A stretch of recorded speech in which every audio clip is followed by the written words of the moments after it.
You iron your knickers. You have some very strange ideas. You would have more children. You're rich, like proper loaded. See, I've got to be really careful now because I said I wasn't going to talk about this. Hi, I'm Ree from mummyof4.com. Welcome back to my channel and today's video, which is reacting to your assumptions about me. If you're new here, welcome. Please subscribe, hit the bell to be notified when I post new videos every Tuesday, Thursday and Sunday at 7 p.m. I do lots of speed cleaning, lots of home organization, vlogs, parenting tips, tricks, hacks and advice, hauls, all that kind of stuff. I hope you will enjoy. Now let's get on to reacting to some of your assumptions about me. You are super organized and fun to hang out with. I'd like to think I was fun to hang out with, and I do try to be as organized as possible for lots of reasons that I shall go into in a minute. It's your way or no way. I wouldn't say that's fair. I am quite strong-willed and I am quite motivated when I get my kind of sights set on things, but I'd like to think I'm quite balanced in listening to other people's opinions. You are always chill. Oh, I like to always stay chill. Do I ever get really stressed? Yes. Do I lose my temper sometimes? Yes, because, you know, I'm human. You would do anything for your kids. Absolutely nail on the head. Anything for them. You only have a few close friends and are very private away from the camera. I have got quite a lot of friends, but I suppose I have got a very small circle of very close friends. I have got a few friends that I speak to every single day that I absolutely know will always be there for me, and they're not necessarily even geographically close. In fact, my best friend lives a little way away. She moved away. I only get to see her a couple of times a year, but I speak to her every single day and she knows me inside out. So I do have a few very, very close friends, but yeah, and then I've got a lot of people I know. Am I quite private away? Yeah, I guess so. Yes, I think so. You are a wonderful friend and always there for people. I try to be. I don't know if I always manage this, especially as I have a lot of children, so maybe I can't always be there for my friends the way that I'd like to be. But I would say that I'm always there on the other end of the phone, even if not in person. And I think sometimes that's as important as anything. I don't know. Let me know what you think in the comments. Is it important to be there physically in person? Because I don't know if I manage that as much as I'd like to for my friends, but I'd like to think I'm always there to listen, and I know that's what helps me. That's what I need most from my friends, just kind of, I need a sounding board to just know that I'm not going crazy really. Someone that gets me, that I can just sound off to about my day and things that have gone wrong and talk around in circles with, and I know I definitely do that for my friends and they do that for me. You iron your knickers. Please, I don't even iron bedding. You have it all together, always get up, get dressed and do what needs to be done. You never stay in pajamas and lay around all day. Love your videos. Well, first of all, thank you. I'm so glad that you love my videos. The reason I don't like staying in my pajamas all day is I feel like it puts me in the wrong mindset. It almost reminds me of being ill. I know when I had sepsis and I was literally too ill to change out of my pajamas, then I had a shower and I thought I was cured, honestly, to the point of, I thought I was better. I thought I was ready to run a marathon because I felt that much better. And I feel like staying in pajamas when you've been in them all night and they feel a little bit icky, just makes me feel like not great. I don't necessarily always put on like really smart clothes. I'm wearing a dress today because it's flipping boiling outside and dresses are comfortable and, to be honest, easier because you only have to think of one thing to put on, don't you? One dress, done. So even if I'm having a really kind of relaxed, kind of slobbing around the house day, I would change into like different clean loungewear just because it makes me feel better, if I'm honest, and it definitely helps me get more done. Do I like getting it all done? Yes, because I just know how much of a struggle it is once you've fallen behind to get back on top of things. You wish Method would sponsor you so you could get the entire collection. Yes, you've been watching my videos. I do adore Method products. I like any product that kind of excites you. Is that sad to get excited about cleaning products? But I love the way that Method products smell, so I'm more likely to want to clean my house because I want to achieve not just the nice cleanliness but the smell. So because I enjoy the smell more, I clean more. So this is why I love the Method products. So Method, yes, if you are watching and you are looking for a collaboration or brand ambassador, then I'm your girl, so get in touch. You don't like talking about extended family. Right, so this probably delves into an issue. It's not an I don't like talking about kind of issue, but it's more about boundaries that were set when I first started my channel. When I did first start my channel, I sat down with my husband. I thought, right, let's hash out what we are and are not going to do here and set some ground rules. We were not going to discuss exactly where we live. I have mentioned that we live in Wales, but I am never more specific than that. So whenever people ask, please don't be offended. I'm not more specific than that because that's like a child protection issue. So we do not disclose where we live, where the children go to school, any of that kind of stuff, just in order to keep them safe. We agreed that I wouldn't talk about our finances just because some things are to be kept private. And then the last one, which relates to the point I am reacting to, I was not going to discuss other people where I don't have anything positive to say. There are certain things in my life that have occurred. See, I've got to be really careful now because I said I wasn't going to talk about this, that I wish I could talk about, and I would have no issue with talking about them. And I think it may help other people in a similar situation if I did talk about them. However, I made this agreement not to talk about things about other people if I didn't have anything positive to say about other people. So I didn't want to say negative things about other people, if that makes sense. So I hope that weird convoluted answer answers your question about why I don't talk about certain members of extended family. Moving on. You have always been organised even as a child. Now, I wouldn't say that's actually true. I've always liked the idea of being organised, but I feel like I've had to teach myself to be really organised. It's not something that I was kind of brought up to do or something that has come naturally. It is something I've had to kind of implement on purpose. It's been very intentional. And the more children I've had, the more organised I've had to become, because quite frankly, when you have lots of children, it is the only way to hold it all together. Basically, the reason I started this channel is I'm sharing all the stuff that I've had to figure out the hard way that I wish someone had just told me from the beginning, and it would have made my life so much easier. You're gutted that your teenager spent all year cramming and couldn't do his GCSEs. Yes and no. So I am gutted that he will always be potentially that year group that was, oh, you had your GCSEs for free, didn't you? You didn't actually really have to do them. And they'll get that label. I'm kind of gutted that you won't have the real experience of doing the exams for real, because that way A-levels are going to be that much more of a shock. I'm gutted for all of the teenagers that would have pulled it out the bag last minute. I think there are so many that were predicted, you know, D's and C's, and will pull those up to A's and B's in the exam, and they will never have that opportunity. Luckily for my teenager, who's called Dylan, by the way, I don't use his name much out of respecting his privacy. We'll just slip that in there just so you know.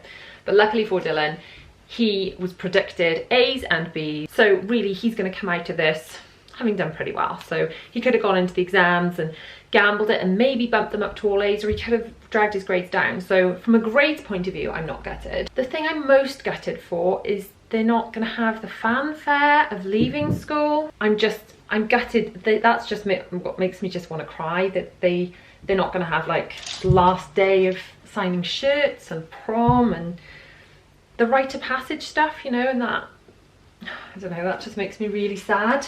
They didn't even know that their last day was their last day. It was just suddenly, oops, school's shut, because their school actually shut a little bit earlier anyway. And that makes me really gutted, if I'm honest. That does make me sad. You would love to take your kids to Disney. Oh, I would love this so much. It is an absolute goal of mine. It would be magical, wonderful, wonderful. I know it's going to be a pretty pricey trip because there are so many of us, and obviously at the moment the world has gone crazy, so we can't exactly travel. But yes, it is my absolute goal that the world returns to normal and we can go on an amazing Disney holiday. I would love that. You live in North Wales.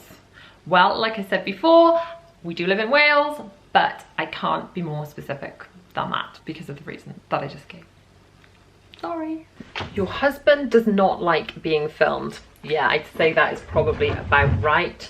He is occasionally in my videos normally saying something slightly sarcastic. He did film that one couples Q&A with me which I know those of you that have watched that really enjoyed it and are putting pressure on me to get him to do another one, and I will do my best. He insisted on wearing sunglasses in that one. That was kind of his nod to I don't want to be filmed, but at least I'm not filming all of my face. Yeah, he is not fussed on being filmed at all, but we're working on him, aren't we? We're working on him. Your husband is not very supportive of you doing YouTube. Now, initially, I'd have to say this was true. When I first started blogging and vlogging, he did used to say things that wound me right up, like, Mummy's playing on the computer, which was just, I was working really hard and it was driving me insane. In his defense, I don't think many people really understand what I do. When you are like a digital content creator, which sounds really pretentious, doesn't it? But that's what YouTubers and bloggers are. You put out a lot of content for free to build your audience and entertain your audience or bring them information, whatever it might be, and you don't earn any money for that at all. And then you get to a certain level where you can kind of monetize your videos and you get some revenue from sort of YouTube ads and things like that. And then some pieces of content you put out, you get paid for, you get paid well. Others you're putting out for free. Otherwise you're getting things that are gifted to you. It's all very up and down. So some months you earn a decent amount of money, some months you earn almost nothing. It's very difficult to understand when you are used to kind of a traditional job where you do work and get money and that's how it works. Initially, no, he was not very supportive. He thought it was a bit of a waste of time.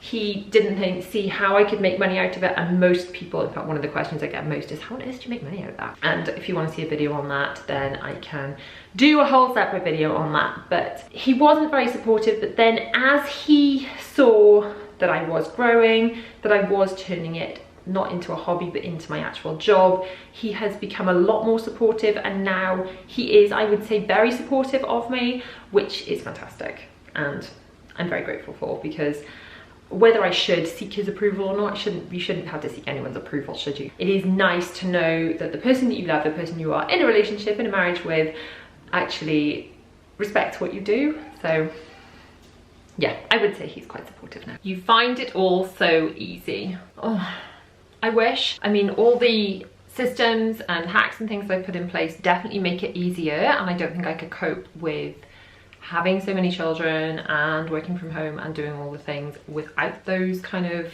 hacks and things. But I don't think anyone finds it easy. So whenever you look at someone, you think, oh, they're just breezing it. No one is just breezing it. Everyone has their own struggles. Everyone has different things that they struggle with. So maybe the things that I struggle with are not the same things that you would struggle with, but everyone finds something difficult. Everybody has those days where their toddler is screaming and they feel like they're a terrible mother, or where they just feel like they're not doing well enough in work, or they think they're never going to achieve anything, or housework's getting on top of them, or they haven't stayed on top of laundry, and all those kind of things. We all have those days, and I have those days too. Although on a good day, I feel like everything's chugging along, nobody finds everything easy, I promise you, no matter how Instagram perfect their life may look. You have some very strange ideas: backup grocery, calyx and laundry setup. Okay, strange ideas. Now, I was talking about this, someone made a similar comment to this recently, and I was talking to my best friend about it. The reasons I have these systems, like organizing my laundry, is because I have lived in kind of the chaos, and I have felt overwhelmed, and I have felt like I'm not coping as a mum, I'm not getting enough out of my days, and I have decided then to put systems in place to make that easier. We used to just have clean laundry, baskets and baskets and baskets all over my bedroom, and it drove me insane. So we developed a laundry system. Since we've been doing this, we did this in the last house too, where people's stuff gets sorted into their own boxes, and then that box is given to that person. Then it just means I've got less stuff all over my room, less clutter, less headspace. So that's why we've got the laundry system. The one to use and one for a backup is actually, I was like, well, why do I do this?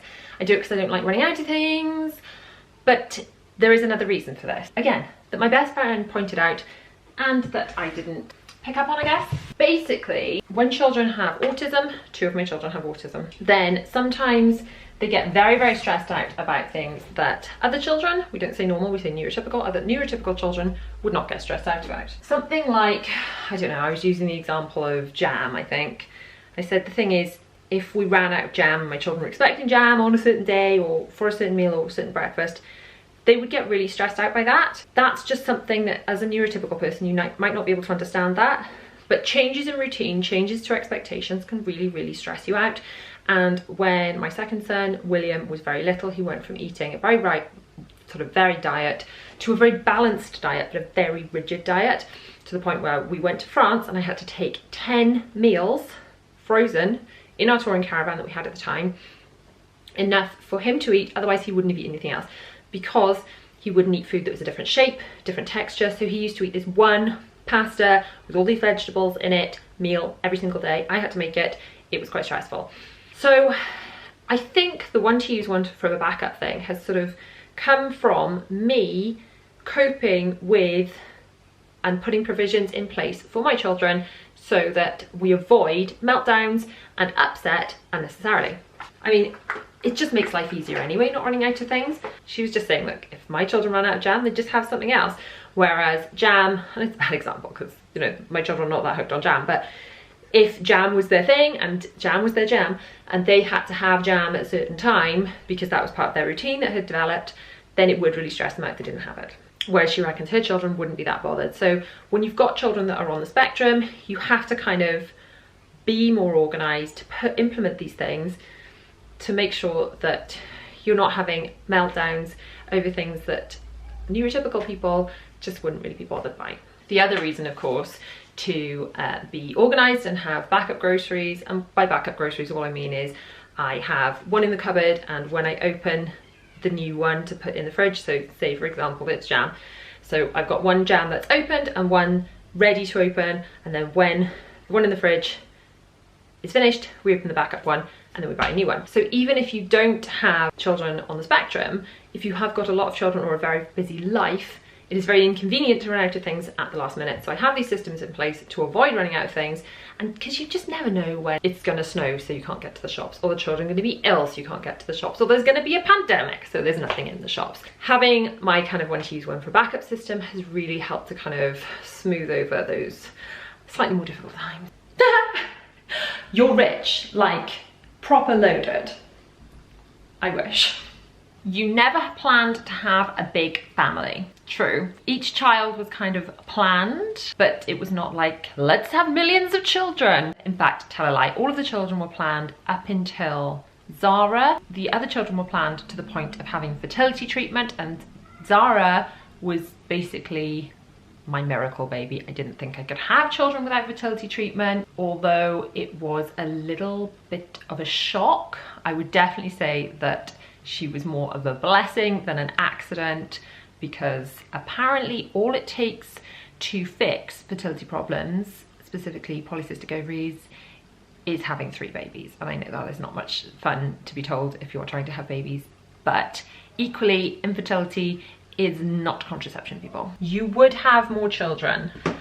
I probably wouldn't now, if I'm honest, and there are reasons for this. I mean, I was always brought up kind of thinking that childbirth was dangerous. This was a story that I kind of had in my head because when I was little, I was 7, my mother had eclampsia, not just pre-eclampsia but full-blown eclampsia, you know, like the character in Downton Abbey had, where she almost died. I mean, the character in Downton Abbey did die because she was not in hospital in the 90s, she was in Downton Abbey. But anyway, I kind of had this story that childbirth was dangerous, and every kind of time I got through it, I thought, oh, thank goodness the baby's okay, and oh, thank goodness I'm okay, and we survived this and we can go back to our lives. Then I found out I was pregnant with Zara, and obviously I was delighted because it was this miracle. I didn't think I could get pregnant again, certainly not without, you know, medication and things. I was delighted.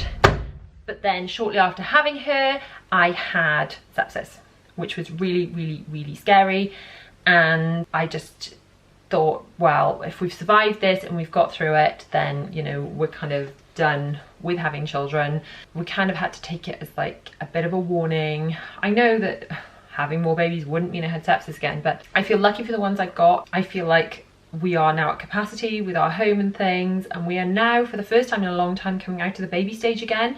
And maybe life is becoming a little bit easier. I know there are a lot of them, but I can actually find time to work and do different things with them, and we don't have to take a pram everywhere we go, which is nice. But more than anything, I just feel lucky to kind of have had 4 babies and survived all of that, and I just want to be here for the ones I've got rather than adding any more into the mix, if that makes any sense. Oh, this one's interesting. You are not Welsh, even though your husband is, based on how we speak, I guess. I am Welsh, and one thing that always kind of makes me giggle, I guess, is some people are like, oh, you're so clearly Welsh, you've got such a strong Welsh accent, and other people are like, you don't sound Welsh at all. I think people have picked up on the fact that I speak quite quickly, and that's very much a Welsh thing, but yes, I am Welsh. I don't know, let me know in the comments. Do you think I sound Welsh? I think it's probably quite obvious that I am Welsh when people listen to me speak, but I don't know. Really interested to hear your thoughts. Let me know down below. You've got your poop. That's not the word it is that's been used, but I don't swear on this channel in case you're watching with your small children. You've got your poop together. I try and have my poop together. I try and keep my poop together as much as possible, and on a good day, you know, most of things happen and it's going reasonably well. There is always an area that I feel like I'm not doing well enough in, so if you do too much of one thing, if I feel like I'm doing really well in work, then I worry I'm not spending enough time with the children. If I am acing home learning, I'm not getting enough work done. If I'm acing work, I'm not getting enough home learning done. So I do overall feel like we're managing to kind of keep above water, so I mostly feel like I have my poop together, but I always feel like there are areas of my life where I could be doing better. There is always space for mum guilt, isn't there? Let's face it. I'm not saying mum guilt is a good thing, but I am saying we all feel it. You are really posh and strict. I'm probably a bit strict. Am I really posh? I didn't think I was. I don't know. What do you guys think in the comments? Really posh? I don't know, that's made me giggle. You're motivated and hands-on with good self-esteem. Motivated, yes. I am very motivated. People have actually said to my husband, your wife is very motivated and driven, isn't she? Meaning kind of when I get my sights set on something, then that is absolutely going to happen. So yes, I am very motivated. I am very hands-on with a lot of things. Yes, kind of anything within my wheelhouse, I am very hands-on with the children and things. I am absolutely useless with physical hands-on stuff, if that makes sense. So anything to do with tools and cars and all that practical stuff. My husband and I kind of complement each other because I'm more kind of with the techie stuff and that kind of side of it, and he's a bit clueless with that. But then when it comes to like building things and fixing things and all that kind of stuff, I am absolutely useless and I hand over to him. So between us, we kind of have it all figured out. And the last bit, good self-esteem. I think self-esteem is something that I have had to work on. The confidence to kind of do what I'm doing. I mean, I did a lot of drama and stuff when I was younger, so that I think helped to a degree, but I think it's not the kind of talking to the camera and that kind of bit that's a struggle with self-esteem. It's dealing with criticism, dealing with negativity, dealing with comments that are less than polite. That kind of thing. I mean, and I'm so blessed that I get so many amazing comments from you guys on YouTube and in my DMs and on my Instagram pictures and all those places. And I get so many just thanking me for what I'm doing, and it means so much to me. I can't tell you. But then it is still difficult, isn't it, when you get that one negative comment, that one person being kind of nasty and critical. It's hard to let that go, and I think my goal is to get to a place where I can receive those comments and just think, do you know what, that's kind of like a one comment compared to the 100 nice comments, and it doesn't bother me and it doesn't faze me. And I feel like if I can get to that stage, then I will be able to say I've got really good self-esteem. I'm working on it, that's all I can say. I am working on it, and I think it's a process for us all. That's probably where I'm at with that one. Your kids are fussy eaters, which is why you eat similar meals each week. Yes. Now I can make a whole video about this. My children are not fussy eaters at all compared to how they used to be. They used to be, I mean, especially my younger son, used to be, I touched on this earlier, so rigid with his food, like so rigid. And now he eats most things. But what you'll find is children with autism, and generally children who are a bit fussy, are more inclined to eat something new if you introduce it alongside something they already eat. If I was to present my children with a brand new meal of something they'd never seen before, nothing on their plate they'd ever seen before, they would not cope with that well at all. If, however, like recently, I wanted them to eat more sort of salad type things, I was giving them their absolute sort of normal meals. We probably have about 10 to 12 evening meals on rotation that I know I can make and everyone will eat. There are more meals than that I could make, but there'll be at least one family member that won't eat them.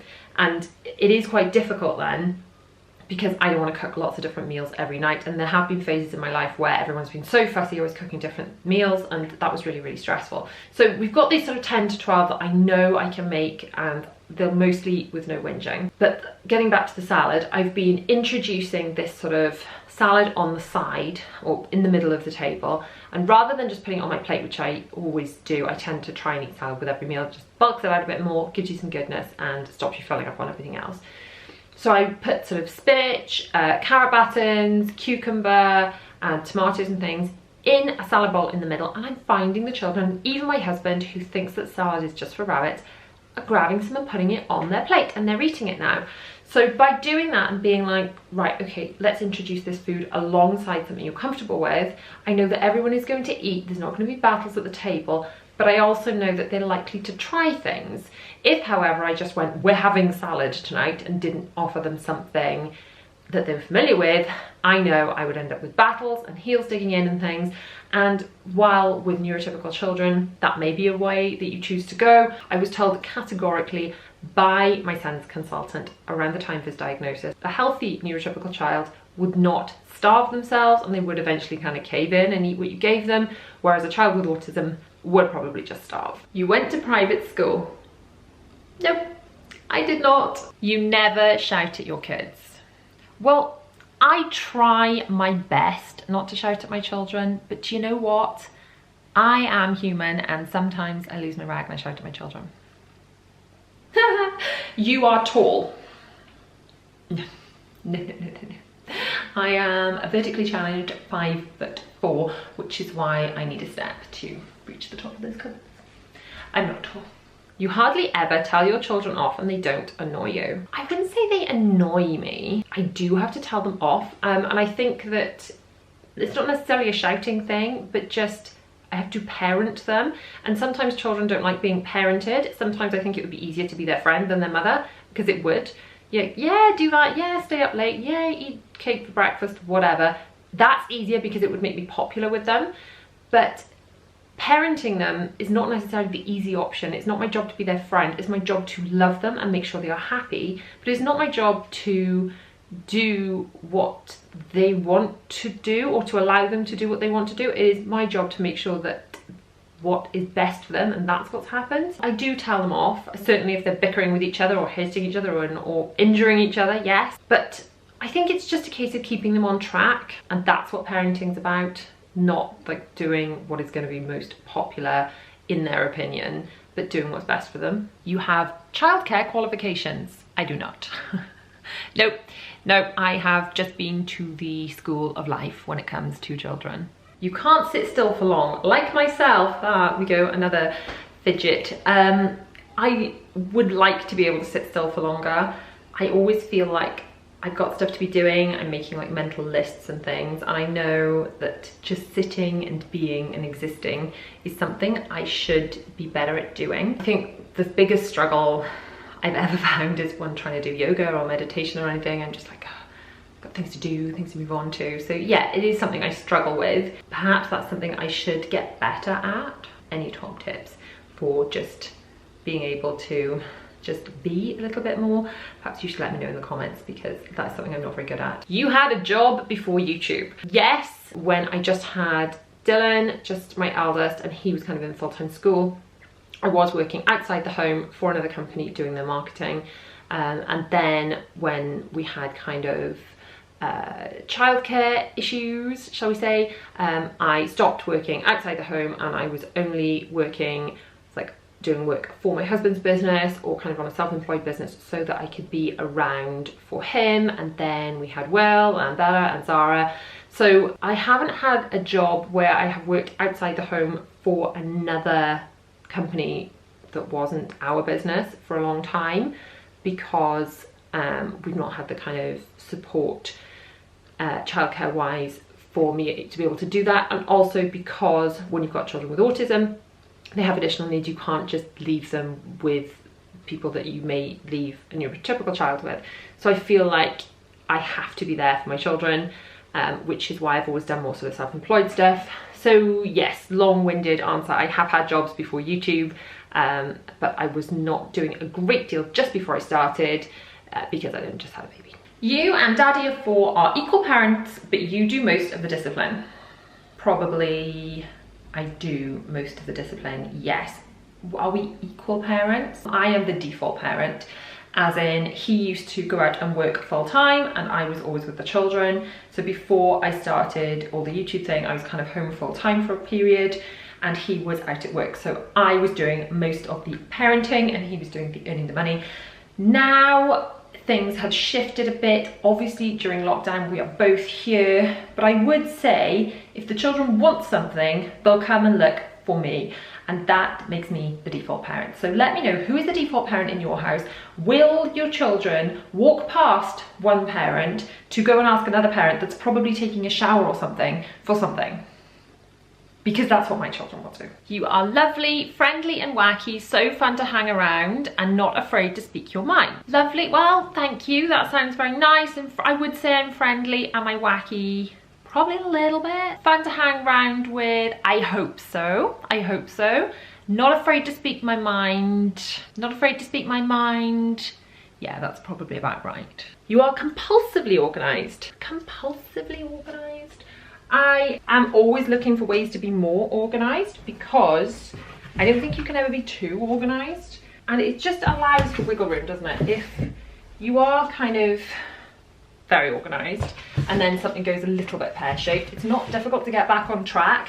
Whereas I've like been at stages in my life where I feel like not a single room in the house is kind of as I wanted it, or not anything in my life felt under control, and I feel like by being more organised, perhaps it is a way of regaining control. And with having lots of children, it's the only way I can fit in kind of working full time and looking after my children and spending time with my husband and making sure the house is tidy, because doing all the things is really, really difficult. So being compulsively organised is kind of the only way I can figure out how to make that work. And those things that help me get organised are things I share here on my channel. You have always been a really popular person. I don't know, I had lots of friends in school, but I think I was quite, paranoid is probably not the word, but I think, I don't know, I guess I had normal teenage girl kind of anxiety where I thought, so-so doesn't like me and so-so doesn't like me. And then when I met up with them again when we were older, then I thought, well, either you've changed or it was all in my head. And chances are it was kind of all in my head. So I think if I could go back to like younger teenage me,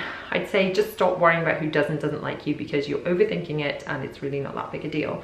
But I think this is probably something that all teenage girls kind of face a little bit. I don't know. Let me know if you are/were a teenage girl. Let me know in the comments. Is that something that you have or used to deal with? You have always been slim. When I was younger, yes, I danced almost every night of the week. I did ballet and all the musical theatre and all that kind of stuff, and I would eat whatever I wanted to, and I'd never heard of a calorie. I just ate absolute junk and I stayed like a twiglet. And then I stopped dancing and I did put on a little bit of weight, and it was like, oh, a bit of a shock. And then pregnancies have never done well with me. I gained so much weight every time I was pregnant. I felt sick, and then I was grazing and comfort eating, and then I had that SPD thing where my pelvis felt like it was in two, and then I couldn't walk around and it was a nightmare. I didn't do any exercise because I felt so rubbish. I just gained so much weight. It all came off after every baby, but one thing I am guilty of, and I did talk about this recently in another video, is I am kind of guilty of comfort eating. So if left unchecked, then my weight could creep up quite quickly, I think. But I think as long as I kind of stay on top of it, and I talked about that in this video, then there are ways that there are things I do to implement to kind of try and stay on track and keep my weight under control. And if I do those things, it doesn't go too badly. You like your children to be organised and tidy like you. Yes, but not because I want it for me, if that makes sense. Yes, I do like living in a clean and tidy environment, and if I'm honest, they like living in a clean and tidy environment. When their rooms are clean and tidy, they're like, oh, it's so nice in here. But the reason I want them to be clean and tidy is because it's a good habit to instill in them now. It is not a habit that I kind of grew up with, and I had to really teach myself to kind of not procrastinate and to just get on with things and be more organized. And that was quite difficult to have to teach myself those new habits. So if I could bring my children up to just have those habits, then they will naturally sort of just find things easier, I think, and smoother, and they are less likely to feel the overwhelm. So that is why I want that for my children, because I feel like it will put them in good stead as they get older for making their lives easier and smoother. You are very set in your ways. I think it's more a case of over trial and error. I have figured out what works for us, and if I have found a system that works, I stick to it because it works, because we've tried other ways, we've tried things that do not work for us, and I find by following routine rather than kind of winging it, then the days just go a lot smoother, the children are a lot happier, and quite frankly, if the children are happy, then so am I. You wish you had not left your old house. No, I've got to say, that's not right. Our old house was lovely. My husband built it himself. He did a wonderful job of it. And we have moved to a slightly smaller house, and the full reasons for that I explain in this video. I think even though one of the reasons we moved is to be close to the school, and the school's shut because of, you know, COVID, I know that we are happy here. I feel like we've got everything as we want it. It's been kind of redecorated, I mean, it's been totally renovated, hasn't it? And make sure you check out the full renovation playlist, which I shall link down below if you want to see exactly like how we did that. Overall, no, I don't have any regrets. I am glad we've moved. I know it's the right thing for our family, and it will be so lovely when we are able to walk them to school, when the schools reopen, and they'll be able to see their friends, and much easier to do curricular activities and things. And they are all really happy, you know, here and in their new rooms and stuff. And yes, I know this house doesn't have a swimming pool and the last one did, but you just got to make your choices, and I really believe that this move was the best thing for our family. You met your husband at work. He was your boss, you were working in an office, and he's a builder. No. I believe that we answered the question about how we met in the last couples Q&A, so go and check out that video. But if we did not answer that question in that video, let me know and I will pester him into doing another video and we shall explain there. You are very intelligent. Well, I'd like to think that I was very intelligent when I was younger, but I kind of feel like I've donated a portion of my brain each time I've given birth, and I'm left with almost nothing now. You can't sit still and chill during the day, even if your husband is watching the kids. I think you've hit the nail on the head there. I think I feel guilty for resting, which is insane because I'm fully aware that, you know, without self-care, we can't look after ourselves, and if you didn't service the car, it would break down, and if I don't look after myself, I can't look after other people, and I know all of this. And I preach all of this stuff, but I still feel guilty for just sitting and doing nothing. I can't remember the last time I sat and did nothing, especially in the middle of the day. I literally can't remember. So, yeah. You got me there. That's absolutely correct and on the nose. You seem so lovely and a nice, patient mum. Oh, thank you. I try and be a patient mum. And I try very much to think, what would Mary Poppins do? What would Mary Poppins do? Channel my inner Mary Poppins when the children are being difficult. We just sing in our heads and hope that we calm down. Am I always patient? No, no. I am trying to be patient and trying to be a patient mum, but none of us can achieve that all of the time. You would ban bananas from the world if you could. Someone's been watching my grocery hauls. I wouldn't ban bananas from the world. I would not touch bananas if I could get away with that. I don't like bananas. I also don't mention to my children if I don't like things, because suddenly they take on my beliefs very, very quickly. So I've shared that with you guys, but not with the children, so shh. But no, I don't like bananas. I don't like the texture, I don't like the smell, and I don't like touching them if I can help it. So I'm opening bananas most like this, the children. Ooh. But no, I wouldn't ban them because my children like them, so that wouldn't be fair. You are from a big family. I am one of 3 girls. In fact, I am the eldest of 3 girls. You are kind to others, but put a lot of your stress on yourself if you don't wash clothes every day. I mean, I'm doing laundry at the moment, as you can see, and I'm chatting to you while I'm doing it. I like to think I do try and be kind to others. That is true. The reason I do laundry every day isn't because I feel like I have to, and I guess it is, I feel like I have to. It's because I know what will happen if I don't. I mean, there are 6 people that live in this house, so that's a lot of laundry. It's a lot of clothes, it's a lot of towels, and if I want to make sure everyone's got clean bedding and everyone's got clean clothes and everything is away and we don't end up with a massive backlog, it's the backlog that bothers me, because I know how hard that is to recover from, and I know just by sticking a load on every day, it helps you stay on top of it. And I would rather stick on a load every day, even if it's a special day like Christmases and birthdays, because you know if you take a little holiday from it, then you've just got the laundry hangover to deal with, and that is no fun. So just doing a load every day, honestly people, it is a game changer. Don't put it off, shove a load on every day, the machine's working while you're doing other things, stay on top of it, and laundry then doesn't become this big dreaded awful thing. It's just something that happens as part of your day. You are a very patient person who likes to keep everyone happy. It is very important to me to keep other people happy, especially my husband and my children, and that's kind of my focus and my drive and my why for my days, for what I do for work. They are my why.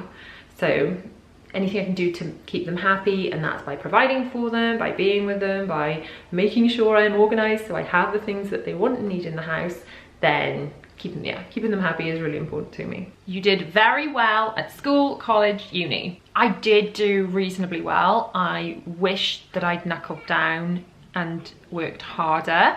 I feel like I peaked when I was a very young child. When I was very young, I didn't used to struggle with schoolwork at all. When I was in primary school, by the time I got to comprehensive school, I came out with very good grades in spite of doing no work.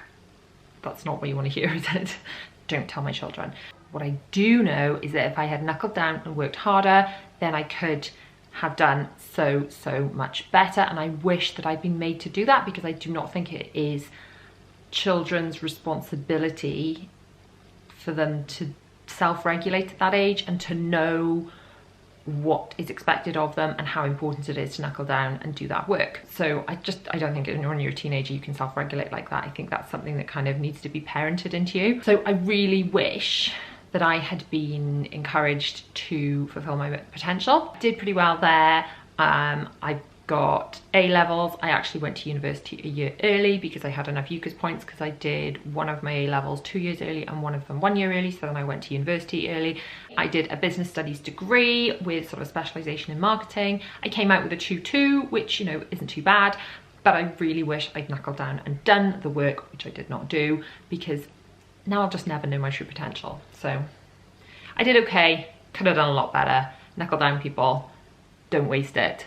Get the work done, because you can't get that time back. Your teenager is embarrassed by you. I think he is. I think he is. This is why I call him the teenager. It's a little nod towards respecting his privacy. He mostly doesn't want to be in my videos. He will occasionally sort of consent to being in the videos, but he does not enjoy it. You will see a few occasional videos where he's kind of clowning around in the background, and he's chosen to do that, but most of the time he likes to stay out of the way. Yes, he probably is embarrassed by me, but I think most teenagers are embarrassed by their parents, so I shall try and not to take it too personally. You do not watch much, if any, TV.